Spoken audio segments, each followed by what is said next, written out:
നവരാത്രി ദിനത്തിൽ വീടുകളിൽ ആഘോഷിക്കുന്ന ഒരു പ്രത്യേക ചടങ്ങാണിത്. ബൊമ്മക്കോലു എന്നാണ് പറയുന്നത്.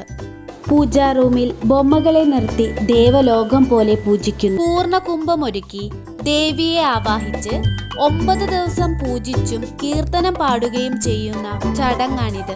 കുങ്കുമവും പൂവും കുപ്പിവളയും സുമംഗലികളായ സ്ത്രീകൾക്ക് നൽകുന്നു. ഭഗവതി സങ്കല്പമാണ് നാരീ സങ്കല്പം. സ്ത്രീകൾക്കാണ് പ്രാധാന്യം. സ്ത്രീകളെ വീട്ടിലേക്ക് ക്ഷണിക്കുകയും അവർക്ക് വേണ്ടതെല്ലാം ഒരുക്കി കൊടുക്കുകയും ചെയ്യുന്ന ഒരു ചടങ്ങ്. ഐശ്വര്യത്തിനും ദേവീപ്രീതിക്കും വേണ്ടി നടക്കുന്ന ഒരു പൂജ കൂടിയാണിത്. അതിമനോഹരമായ പൂജകളും ചടങ്ങും. വളരെ രുചികരമായ ഈ ഒരു ഭക്ഷണം കൂടി അവിടെ നിന്ന് ലഭിക്കും. പൂജാ റൂമുകൾ ബൊമ്മകൾ കൊണ്ട് അലങ്കരിക്കുന്നു. ദേവലോകം പോലെയാവുന്നു.